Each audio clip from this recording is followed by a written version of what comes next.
Hey everyone, welcome to the 289th episode of the Internet of Things podcast. This is your host, Stacey Higginbotham, and your co-host, Kevin Toffel. And we have a gadget-filled plus an enterprise IoT-filled show for you today. We're going to be talking about the latest IoT signals report from Microsoft, a continuation of a deal that Microsoft signed with Rockwell Automation. We've got some updates on the ARM Nvidia acquisition, plus Nvidia has a new AI kit for, we'll call it the industrial people. We've also got some security news, including our old friend Telnet, and tons of gadgets. So we've got some news from Wyze. I tested out some products from Philips and Nest, and we've got some other fun tidbits for you. Plus, we're going to hear from Mike Sorelli, the VP of Marketing at Ecolab. And Ecolab is a company that does water processing for manufacturers and the like. And they've got two things, a 25-year-old IoT sensor and Microsoft Hololens that's helping them through the pandemic. So we're going to talk about that. We're also going to hear from this week's sponsor, Perceive, and another one of our sponsors. We're switching things up with Very. So let's get to it. This message is sponsored by Very, which is creating the 2021 Best of the Smart Home Awards. So if you are ready to win validation, recognition, and visibility for your smart home product, you should apply now for the 2021 Best of the Smart Home Awards at bestofthesmarthome.com. This is going to get your product in the hands of judges like me. Ta-da! And Rob Tiffany, who is the VP of IoT Strategy at Ericsson. You can apply at bestofthesmarthome.com, and I encourage you to apply today. You do not have to have a relationship with Very to actually apply. So get to it, y'all. Okay, that's going to be a lot of fun, Kevin. I'm kind of excited because I'm going to get all these. I'm hopeful that they're going to be cool products. So, yay. And you know how judgy I am. I love judging things. I think I know that more than anybody, yes. Yes. Kevin, what did you mean by that? I don't agree. All right, let's get started with some news from the enterprise world. Every year, Microsoft does the IoT signals report, but really this is only the second year. They do several of these, but this is the big, like, hey, who in enterprise is using IoT and how many of them are doing it? So this year, they interviewed people. It was March and April of this year, so right as the pandemic was happening. And apparently 91% of global IoT decision makers have adopted the IoT, which is up from 85% last year. What's not surprising is only a quarter of those have deployed projects, and the rest are 29% are in the learning stage. Yeah. 25% are in the trial proof of concept phase. 21% are actually purchasing. So yay. It seems like these numbers are the same every year. It's always like a quarter of them are in this phase of maybe deployment or learning or what. Yeah, we are moving a little bit further. Like I feel like last year there were fewer in the actual use phase, way more in the trial phase. Because remember, last year we were still in pilot purgatory. And perhaps for people who are building these solutions or even adopting it, Microsoft's research is showing that the time to use is roughly 12 months. So that's actually kind of a long time. So, you're going to invest in this. They broke it down by regions. China is the fastest. In China, you can get this thing to use in 10 months. In the US, it's 11. And in Germany, it is 14. So, most companies do plan to use more IoT. It's about 2/3. So yay. And again, this isn't going to surprise anybody. The IoT adopters who are actually using the technology are, manufacturing, healthcare, retail, and energy. So those are our big areas where people are doing it. COVID-19 has pushed a third of the respondents to say they're going to invest more in IoT. This makes sense because most of the pitches I'm getting around use of IoT right now in post-COVID and just in general, prior to this, it was mostly asset tracking and tracking, not even predictive maintenance, just monitoring your equipment. Now we're seeing a lot more with remote access and helping people who can't get into a physical manufacturing space, being able to still get information about it or help people on the ground. You're actually going to hear about that in our interview. So 31% are going to invest more because of COVID. 41% are going to keep things the same.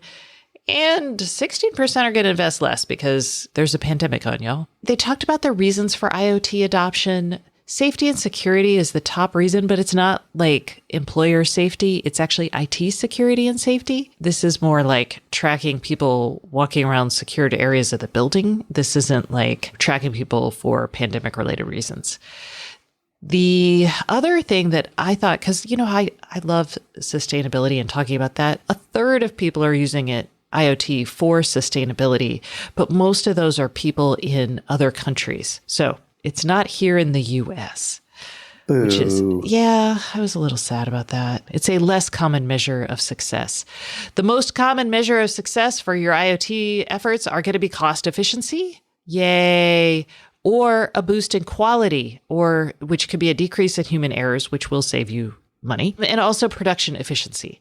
So all of these really boil down to money. The less common measures of success, which is where I would love to see us go, is more informed decision making and creating new product innovations and sustainability. So we're not there yet, which is kind of a bummer. Challenges to using more IoT, because Microsoft's like, let us sell you more, and good for them. Most of them are like, hey, we're still chewing what we swallowed. What is that?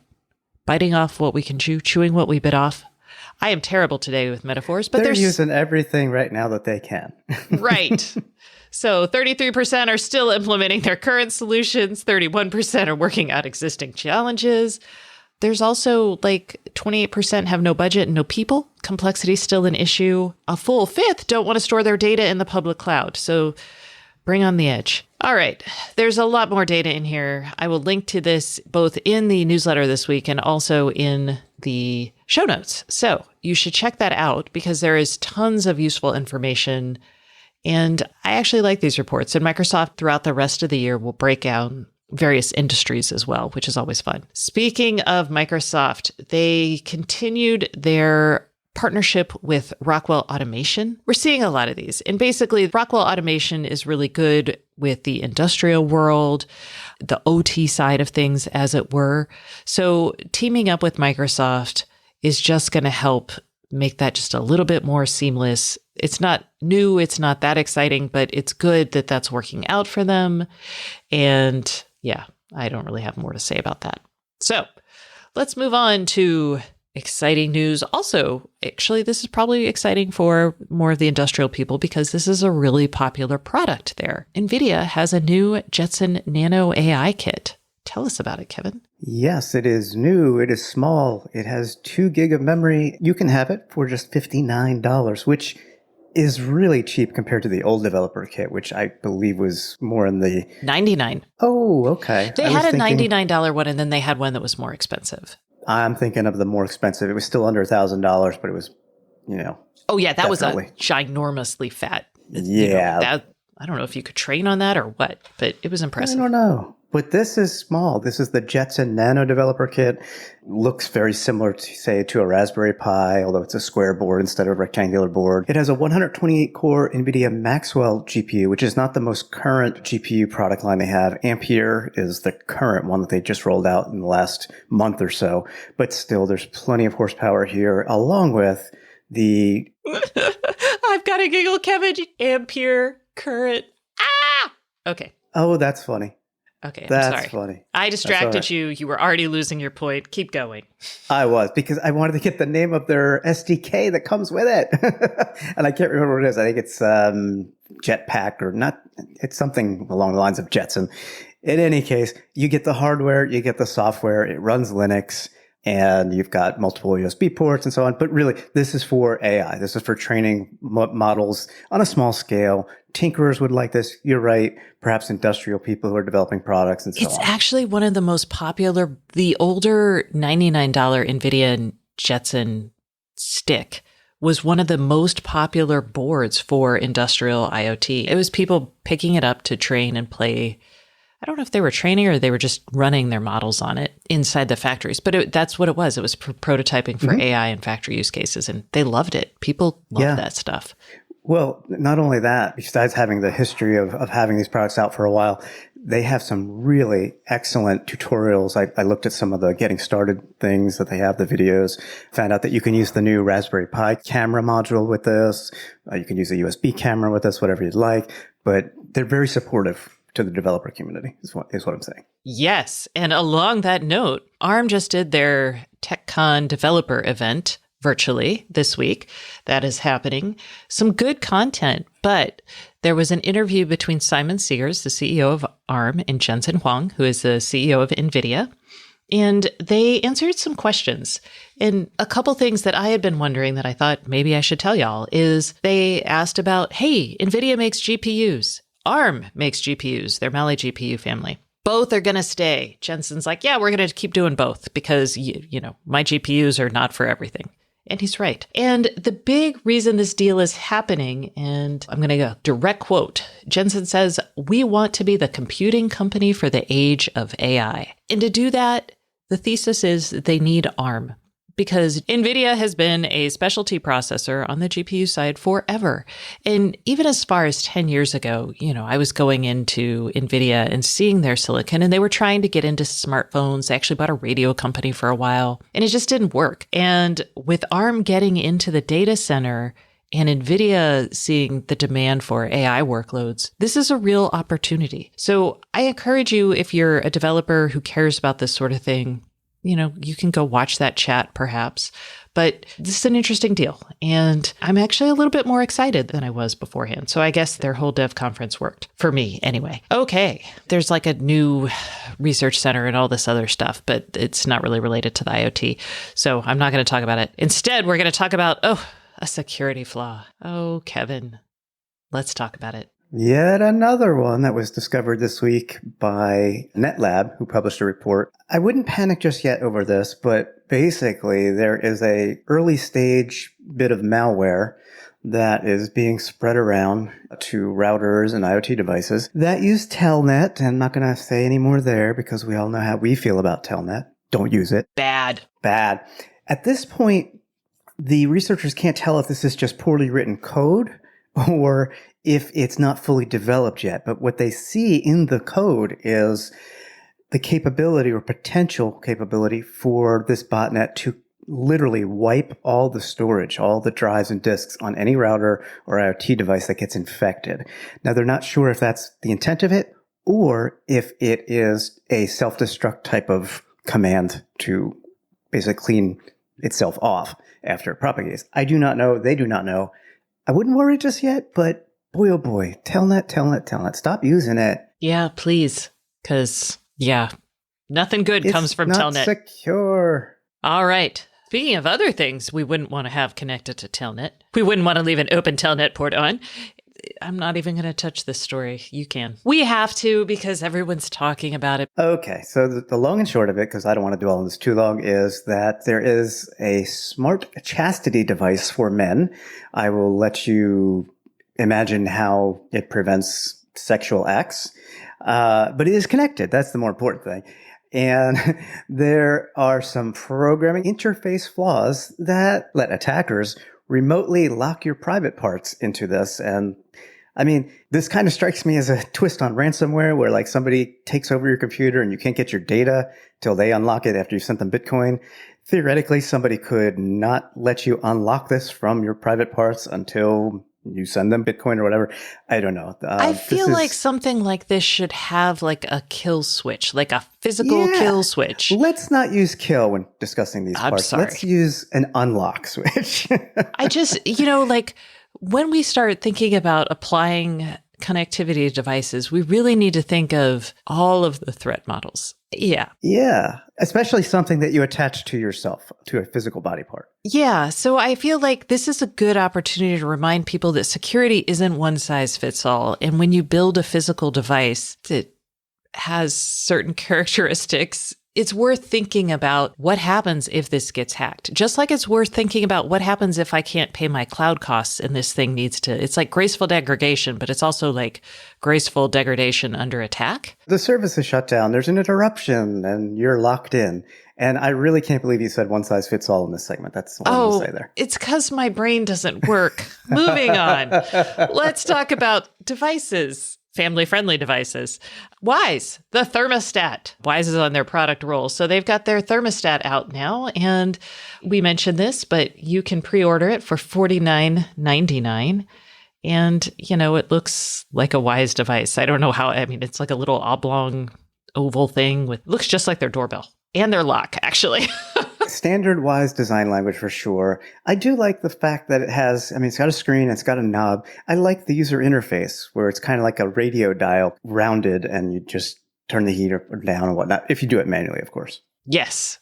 I've got the Ecobee 3 or 4, and I actually don't like the fact that there's no knob. It's a touch screen and you just scroll it up and down, and it's not awful. I have the same thing and I like it, but to be honest, more often than not, I'm using voice than anything else to control it. Yeah, I didn't set mine up with voice because of reasons.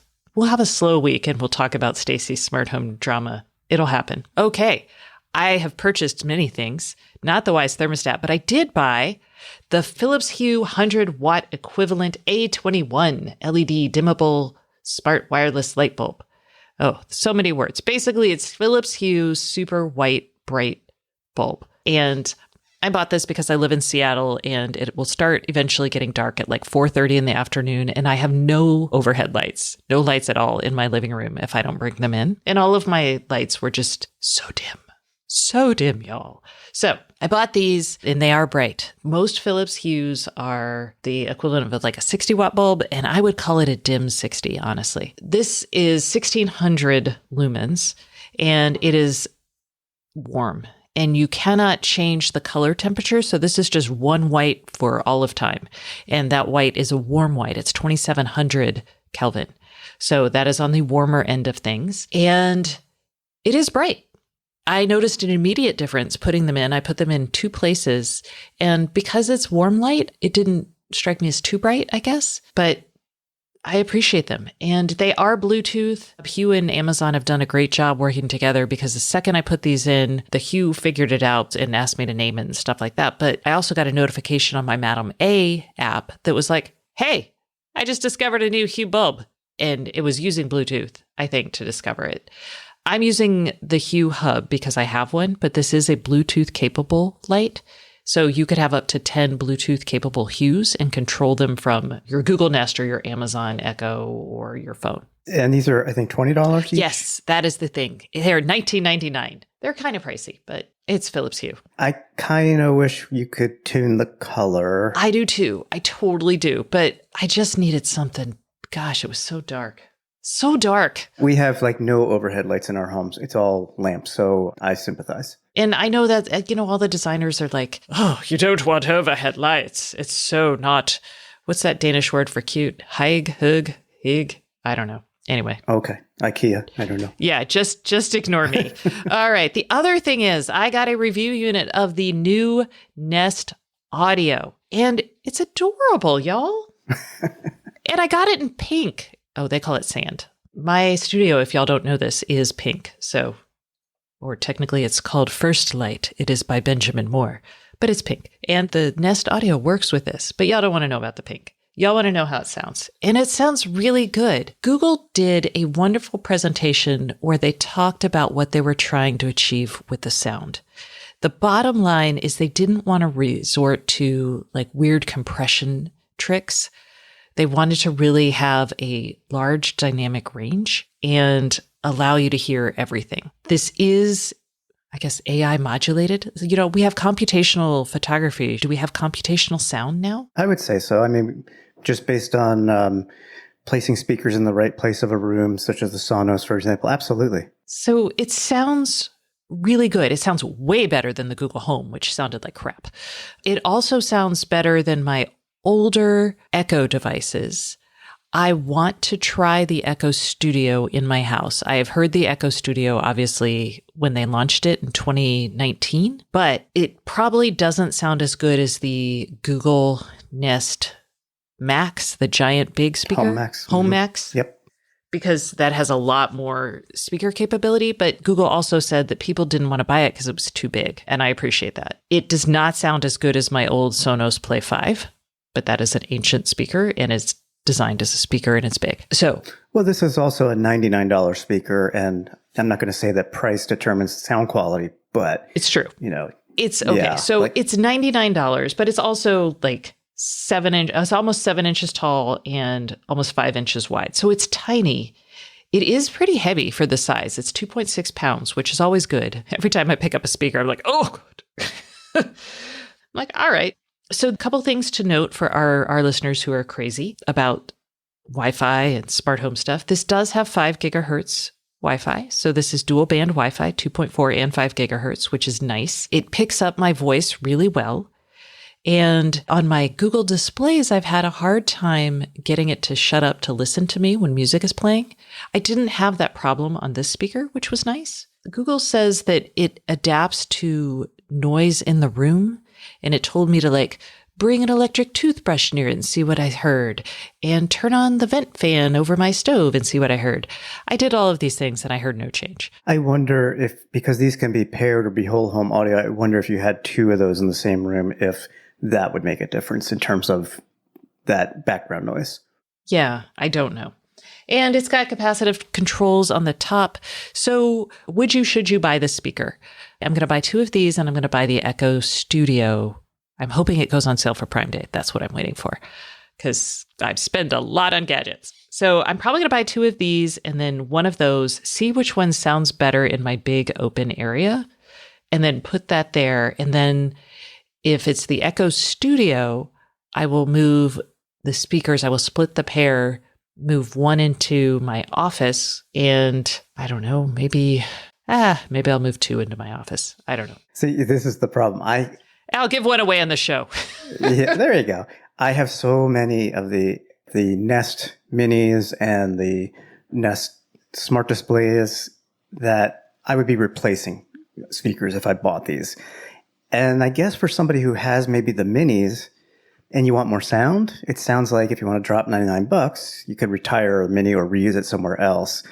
I don't think I'm going to replace anything with these, so I'm not going to buy one. Yeah, if you don't need one, I just need better sound, because all I have, and this is so embarrassing. Actually, it's kind of good. I still have my original Echo that I bought in 2014, and it still works. Hey, I have a Zune, so don't be embarrassed. Your Zune doesn't still work. Oh yeah, Zune still works. Okay. With local music, sure it does. Okay, yeah. All right. Oh yeah. All right. So that's yeah. That's the Nest speaker. And, if you're all in on Google, this is a good deal. It's comparable to the brand new Echo, which I haven't tried yet because it's not available yet. So that would be the comparable product at both the price point and probably everything else. Okay. And speaking of Google and Google Assistant, which is available on the Nest speaker, Kevin? Yeah, so I did not know this, but this month is International Augmentative and Alternative Communication Awareness Month. And as a result, Google has brought the Google Assistant to Tobii Dynavox products. These are kind of like kiosk-y or single-purpose tablets. And what this means is basically Google has brought Google Assistant for folks who may not be able to speak or may not be able to reach out and touch a screen and so on and so forth. So what this has done is it brings the ability to create custom tiles that people with disabilities can interact with through eye gaze or scanning or touch if they can touch. So it's bringing Google Assistant to many, many more people in what I think is a very underserved community here. That is awesome. And I think the opportunity with a lot of our technology, it has opened up doors for people who have historically been shut out of the world. Yeah. I remember just as far back as, talking to my uncle who is deaf. We had a TTY, which was like this old school telephone that on a keyboard kind of thing. And, the second Skype came out, he was like, boom, I'm on it. And the same with the smart home. The second we started getting things like, he had expensive tools that were custom designed for the deaf community that turned lights on when the doorbell rang and that sort of thing. But now we all have that. And the benefits are there's a lot more variability and it's cheaper. I'm glad this is happening. Same. All right, let's talk about backpacks. I know. What? Backpacks? Jacquard. I feel like we've talked about it so much, but Jacquard is the smart fabric that Google created in its ATAP program, the fancy technology that's crazy. Also, its gesture-controlled ultra-wideband technology solely is from that. So Jacquard is the smart fabric. They put it in a jean jacket that was super expensive, and then they also announced a backpack. And this is a backpack made with the fabric, and you get a little tiny tag that converts the pressure and the feedback from the fabric into something your smartphone can work with. And you can use this backpack you touch the straps, and you can turn your music on, turn the volume up, turn the volume down. You can answer calls. It's pretty cool. And you can customize the gestures that go with actions. So they talked about triggering a selfie, although then every picture of you would have you with the backpack on, which that's great for branding. I'm it's a backpack they're developing with Samsonite, and it's the Connect with a K -I backpack. There is a slim version for $199 and a standard version for $219. So it's not a JanSport, but it's not all that crazy. So I think it's a reasonable price. I have a Bellroy backpack, and I don't remember how much I paid for it. I got it because it was super waterproof, and I now live in Seattle. And this backpack is clean. It looks like that. I would buy this backpack. In fact, I might buy this backpack. It's pretty minimal. Okay, not a lot to say there. Okay, so I think that's enough news and gadgets and stats for the week. So now it's time for the Internet of Things podcast hotline. That is the section of the show where we answer your questions, and it is brought to you by Schlage Encode. The Schlage Encode is a Wi-Fi connected smart lock, and Schlage wants you to know that the best home automation adds convenience, not hassle. With its built-in Wi-Fi, the Schlage Encode Smart Wi-Fi Deadbolt shows you just how easy secure can be. You can learn more at schlage.com. And I like it. I have one. I like it. And let's talk about the prize for October. Everybody who calls into the IoT podcast is entered to win a prize. This month's prize is going to be your smart speaker of choice. So you will either get a Nest Audio or a next generation, the new spherical 4th generation Amazon Echo. So the bowling ball. The bowling ball. Or I guess I could get you the bowling ball with Panda or Tiger on it if you want a smaller version. But basically, we're looking at your smart speakers of your choice. So that is the October prize. So give us a call at 512-623-7424 to ask your question and be entered to win. And now it is time for this week's question, which comes to us from Don. Don wants to protect his grandson. Let's hear it. Hi, Stacy and Kevin. This is Don Yerkes. I'm calling in reference to my grandson is 16 months old, and we have a basement stairwell situation where if he's starting to learn how to open the doors, and I'm wondering if I used a Wise sensor, could I somehow connect it to a Google Home, whereas the Wise sensor would open up, the Google Home would then say, okay, please keep an eye on the basement door. It's open now. Something to that effect, where I could connect a Wise sensor to a Google Home as a safety element for my 16-month-old grandson. Thanks for any help with this. Love listening to the podcast. Thank you. Bye. Okay, Don, this is a noble use of the smart home. Although I would just tell you to get a baby gate. Because I feel like you might be over-engineering this a little bit, but maybe he's a bruiser and can just take out the gate. So we're going to answer this question for you. We think the best option, since you've got the Wise sensor, you mentioned that, which is a good option. It's very small. There's a couple things you can do. So first up, you can connect it to a Wise light bulb. You cannot connect it to a Google Home and have the Google Home tell you anything. That's probably the first. What you want to do, you can't do yet. Right, because with the Wise app, when you set up your rules and your automations, you can only automate other Wise products. That's the limitation there. Yes. If you switch to a different open-close sensor, that's going to open up new possibilities, although you still won't be able to have a sensor tell Google to notify you, I don't believe. I could not find a way to do that in a routine yet. But let's talk about Wise on Wise first. Wise sensor to Wise light bulb. Kevin suggested you toggle it. I agreed with him until we watched Kevin toggle it, and then it was super fast.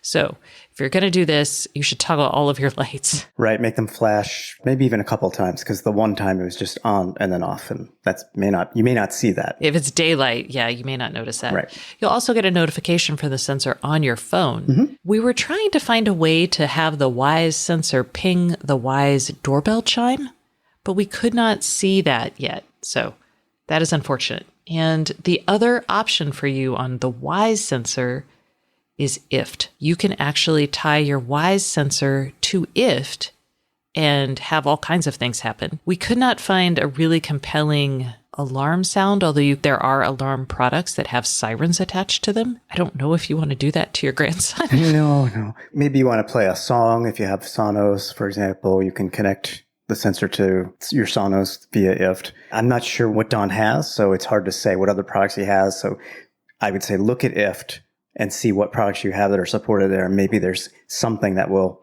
catch your attention. And there is one other thing. I lied to you when I said that was the final thing. The other thing you can do if you have Amazon Echo devices in your home. Madam A says, so what will happen is you'll hook up your Wise sensor as part of this routine. And when that sensor is triggered, your Echo, and you set, it's only an Echo in one room. So you'll have to set a room that you're often in, maybe. Then that Echo will say, door opened, or whatever you want. It actually can say, the aliens have landed, or go get your grandson. So those are your options that we found for you. It would be nice if you could generate a broadcast message throughout your house, through all your smart speakers, especially with the Google Home, since you already have that. But it just does not seem possible at this time. But with software updates, never know. All right. Well, if you would like to ask us a question, give us a call, 512-623-7424, and you will be entered to win the smart speaker of your choice. That's it for this segment of the show, but please stay tuned for our guest, Mike Sorelli,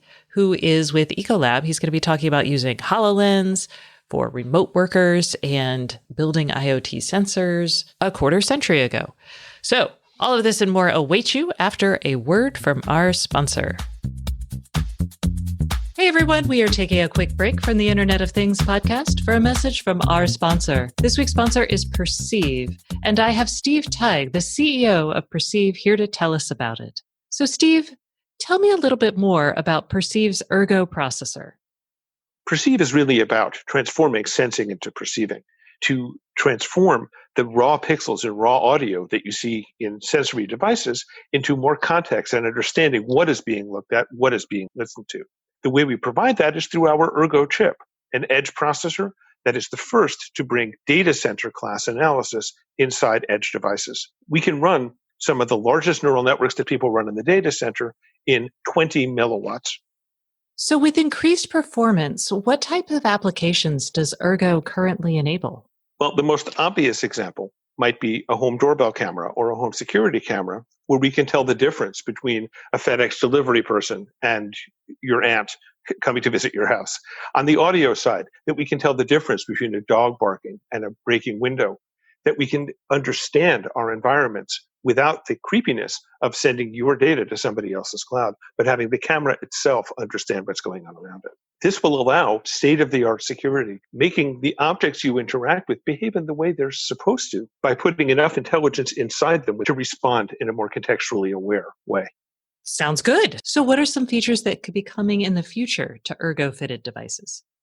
Well, one area we're certainly focused on is voice recognition, having a richer degree of natural language processing inside an edge device. But another bolder initiative that we're pursuing is understanding not just detections of objects, but events. What's going on in the scene? Has a package been delivered versus has a package been picked up, as opposed to just detecting a package? Being able to understand what's going on in the scene. There's a car driving by, not just I photographed the car.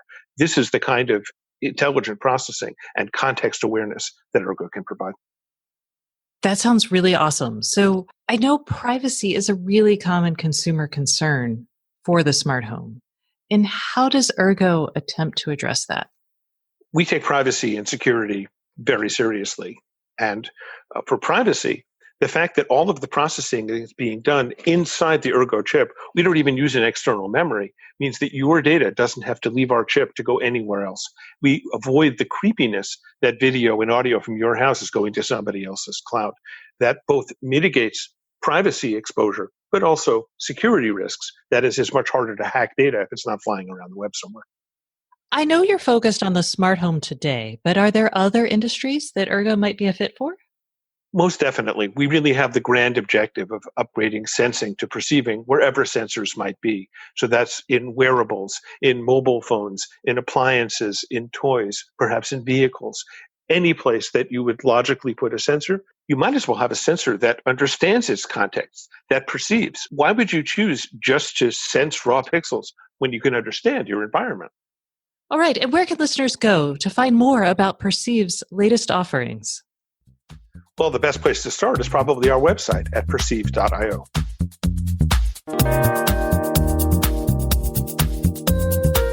Hey everyone, welcome back to the Internet of Things podcast. This is your host, Stacey Higginbotham, and today's guest is Mike Cirilli, who is VP of Digital Marketing Strategy for Industrial Solutions at Ecolab. Hello, Mike. How are you today? Hey, Stacey. Great. Thank you. It's good to be here. I am excited. We're going to be talking about a couple things I love, Microsoft's HoloLens and factory automation, how IoT can help in factories, and something that I need, water. So with that in mind, let's get started by having you tell us a little bit about what Ecolab is and what it does. Yeah, so it's not a well-known fact, but water is really used in the manufacturing and production of virtually everything we consume. Food to beverages to automotive products to the power we generate.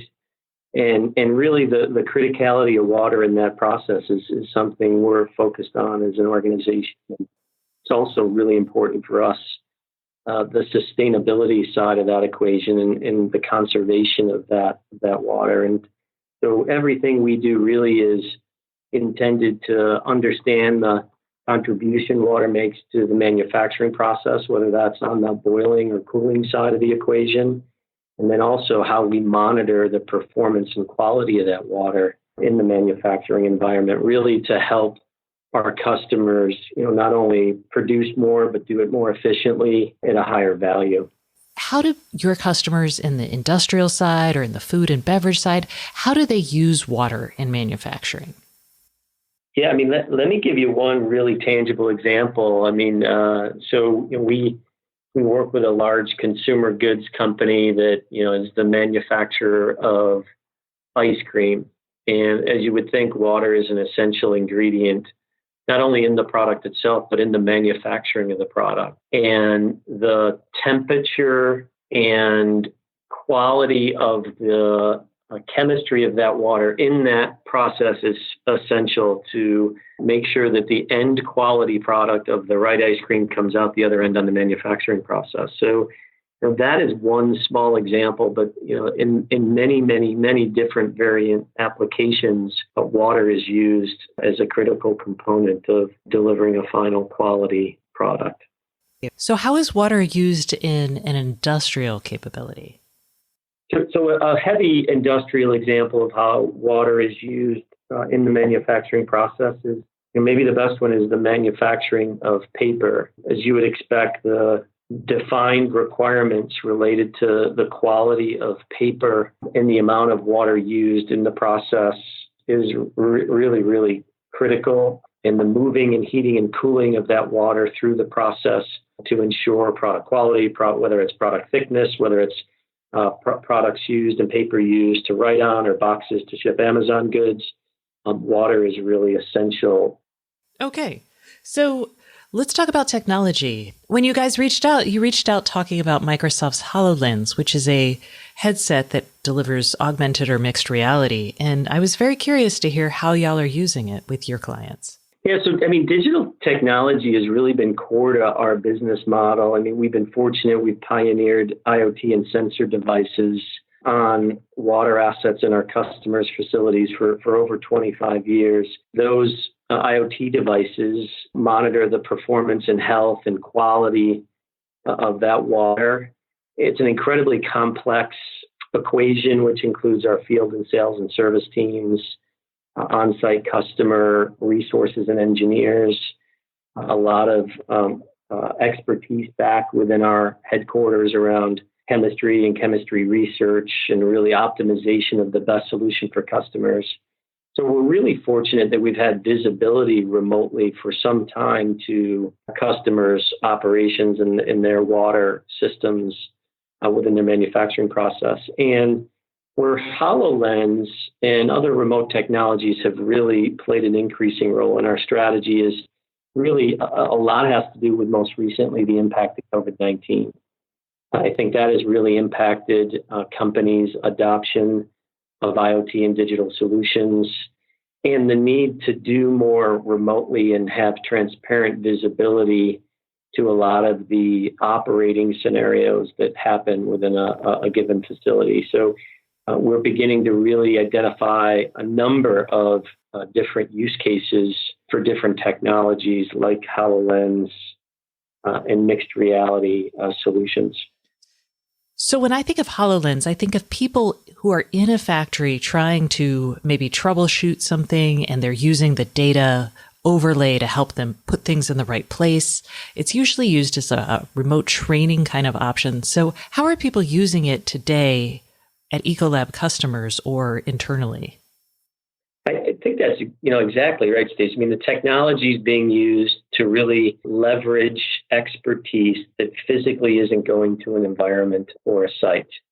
And whether it's RealWear technology or HoloLens 2, those are used on a plant floor by an employee or an Ecolab expert. And then they are connecting back with resources and expertise throughout the globe that aren't located physically with them. And it really allows them to leverage expertise, knowledge, content, and it's all being integrated at the point of contact where the technology is on the plant floor. So it's an incredible tool to help drive really efficiency, resourcing, and access to information, and less time spent of experts traveling on planes and staying in hotels and having to be physically present to support a customer on their site.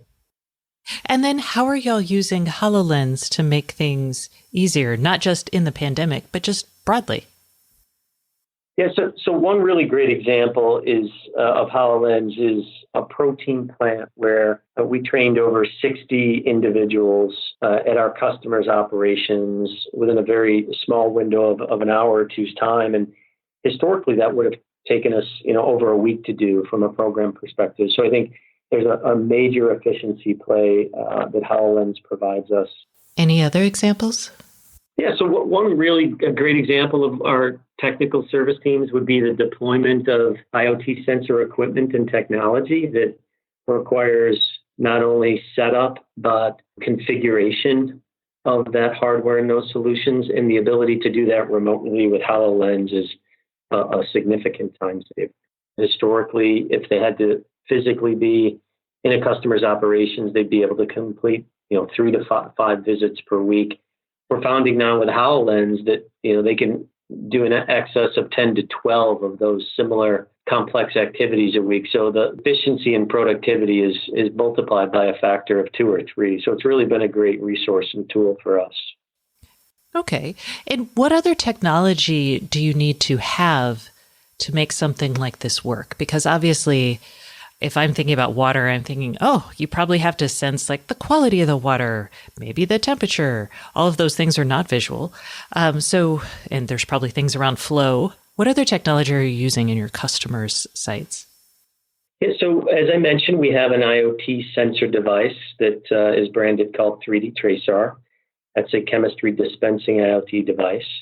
We also have access to the data that comes off of those IoT sensors that is stored in the cloud. We have a platform that aggregates that data called Ecolab 3D. And then we have a lot of applications that allow us to look at different performance and risk and value scenarios for the customer. So we're fortunate that we have a high number of connected IoT sensors, and we have a robust platform, and we have applications that give us different forms of data for us to evaluate things like water, performance, and quality. So those are all leverageable by the resources that are working with the HoloLens 2 technology and RealWear technology.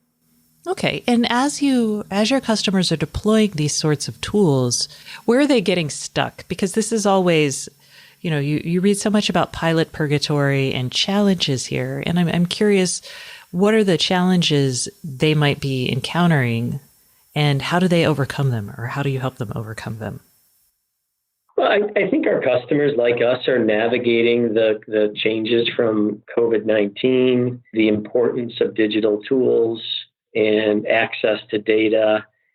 We continue to work with our customers on how we train not only on the use of the hardware and solutions we have, but also the value. And, I think that's an area where, from a transformative perspective, we're partnering with our customers to help them better understand the usage of the solution and how it can impact and help their time required to remediate and solve problems and challenges or issues they have with the system. So I would say the big one is really just the ongoing training aspect. Okay. And you mentioned sustainability, and that is a big deal for everyone. So what kind of technologies do you think, so how can the IoT help us conserve water and, still have enough to use? Yeah, I mean, it really is. That is our ethos, and pretty much everything our organization focuses on, and really our purpose as a company. And really, if we look at our digital tools, they all, in some way, support the evaluation of water and the consumption and quality of water. The one area in particular that we have an offering is something called water flow intelligence. It does exactly that. It looks to a customer's water supply from end to end and really evaluates opportunities where there may be waste or overusage in their process. And that tool alone really directly correlates to the amount of gallons of water saved in a facility at a plant. And then a lot of focus is, linked to then the sustainability and priority goals of companies that most have around water and natural resources. So I think we've got a really great competitive position. And do you think that with the pandemic and everything that's happening there, are companies perhaps becoming overwhelmed and they're focusing more on the panic of today as opposed to a panic coming in 10 to 20 years with water sustainability? Or are they successfully juggling both? Well, I mean, the number of companies we work have a very long-range view of the challenge. And so there's no question that, the natural resource of water is top of mind in most sustainability plans for large companies we deal with. So I do feel like there's a long-range view. There's no question that, the changing business climate around COVID-19 has served as an accelerator to some of those efforts and priorities as companies look to become more efficient and to ensure their supply chains aren't interrupted, and to also, more aggressively go after the water savings and water consumption targets they have. So I would say that they, still have a very long-term view, but are accelerating against how to deliver against that in the near term. Oh, that's encouraging. Let's think about advice that you guys would offer, not just your customers, but anybody who's trying to deploy technology as part of their solution for their customers and even in their own operation. For example, your IoT sensor, y'all developed that 25 years ago. So you have valuable experience that other people are probably like, oh, how do you incorporate something like that into your business?